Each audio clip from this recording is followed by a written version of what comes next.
لو ميزانيتك حوالي 400 ألف جنيه وبتفكر تشتري عربية مستعملة تعيش معاك سنين، في كذا اختيار قوي جدا في السوق المصري. أول اختيار معانا هو ميتسوبيشي لانسر بوما من موديل 2006 ل 2008 بمحرك 1600 سي سي، وسعرها غالبا بيوصل ما بين 340 ل 400 ألف جنيه. مشهورة بثباتها واعتمادياتها اليابانية، وكمان إعادة بيعها سهلة جدا. تاني اختيار رينو لوجان، موديلات حوالي 2015، ممكن تلاقيها في حدود 350 ألف جنيه، مميزة بارتفاعها عن الأرض وشنطتها الواسعة وتجهيزات زي البلوتوث والتحكم في الطارة. تالت اختيار شيفروليه أوبترا، موديلات من 2011 ل 2013، وسعرها من 360 ل 400 ألف جنيه. يمكن هي عربية عائلية بامتياز صالون واسع وقطع غيارها رخيصة ومتوفرة في كل مكان.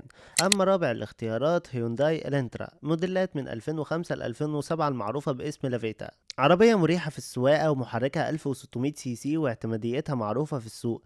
الخلاصة ب400 ألف جنيه تقدر تركب عربية كويسة جدا، بس أهم حاجة قبل ما تشتري تعمل فحص كامل للعربية علشان خاطر تتأكد إن حالتها تستاهل السعر.